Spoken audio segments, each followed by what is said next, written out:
Hi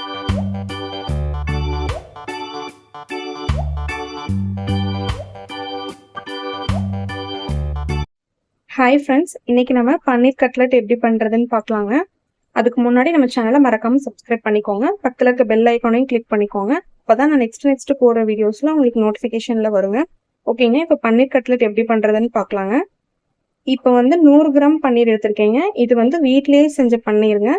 பன்னீர் எப்படி பண்ணுறதுன்னு நான் ஆல்ரெடி வீடியோ போட்டிருக்கேங்க. உங்களுக்கு வேணும்னா நான் டிஸ்கிரிப்ஷன் பாக்ஸில் லிங்க் கொடுக்குறேங்க. நீங்கள் செக் பண்ணி பார்த்துக்கோங்க.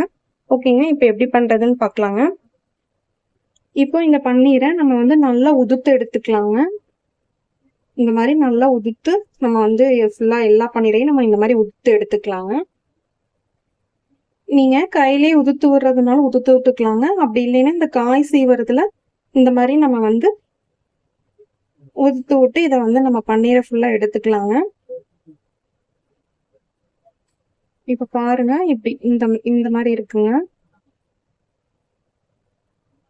இப்ப பாருங்க, இந்த மாதிரி நான் உதுத்து எடுத்துக்கிட்டேங்க. இது கூட இப்போ நம்ம சின்னதா கட் பண்ண மீடியம் சைஸ் பெரிய வெங்காயம் குட்டி குட்டியா கட் பண்ணி வச்சிருக்கேங்க. இதை சேர்த்திக்கலாங்க.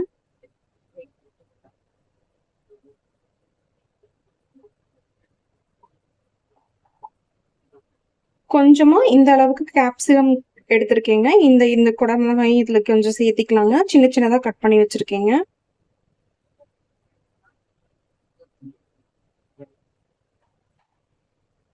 ஒரு சின்ன சைஸ் தக்காளியை சின்னதா கட் பண்ணி வச்சிருக்கீங்க. இதையும் சேர்த்திக்கலாங்க.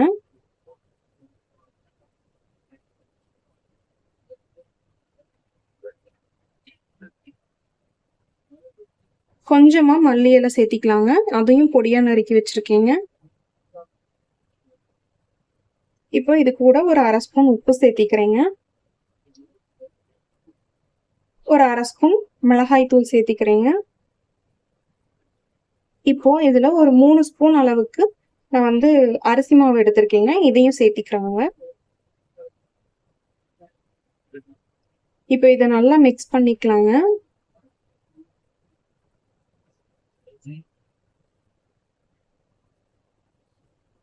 இப்போ லைட்டா கொஞ்சமா தேவையான அளவுக்கு கொஞ்சமா தண்ணி ஊத்தி மிக்ஸ் பண்ணி எடுத்துக்கலாங்க. இப்ப பாருங்க, நல்லா இதை ஃபுல்லா கொஞ்சமா தாங்க இதுக்கு தண்ணி ஊற்றணும். அதிக தண்ணி ஊற்றக்கூடாதுங்க. இந்த அளவுக்கு நம்ம பிசைஞ்சு எடுத்துக்கலாங்க. இப்போ நம்ம கட்லட் ஷேப்ல நம்ம இந்த மாதிரி போட்டு நம்ம ஃப்ரை பண்ணி எடுக்க போறோங்க.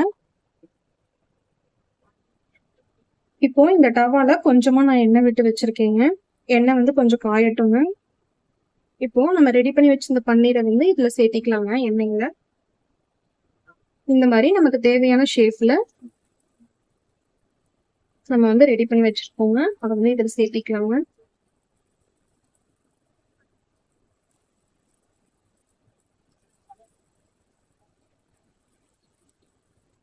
ரெண்டு பக்கமும் லைட்டா ப்ரௌன் கலர் வர வரைக்கும் நம்ம ஃப்ரை பண்ணி எடுத்துக்கலாங்க.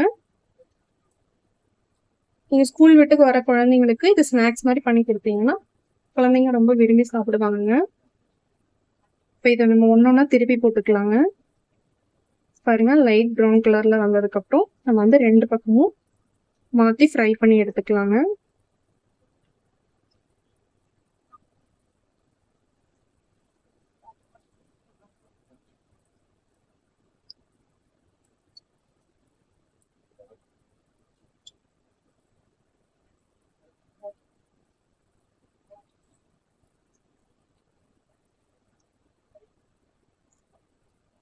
அவ்வளவுதாங்க, ரெண்டு பக்கமும் நல்லா ப்ரௌன் கலர்ல வந்துருச்சுங்க. இப்போ இதை நம்ம ஒன்னொன்னா எடுத்துடலாங்க.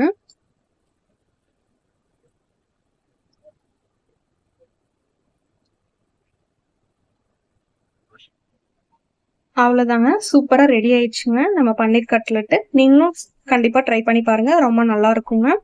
மறக்காம நம்ம சேனலை சப்ஸ்கிரைப் பண்ணிக்கோங்க. தேங்க்யூ.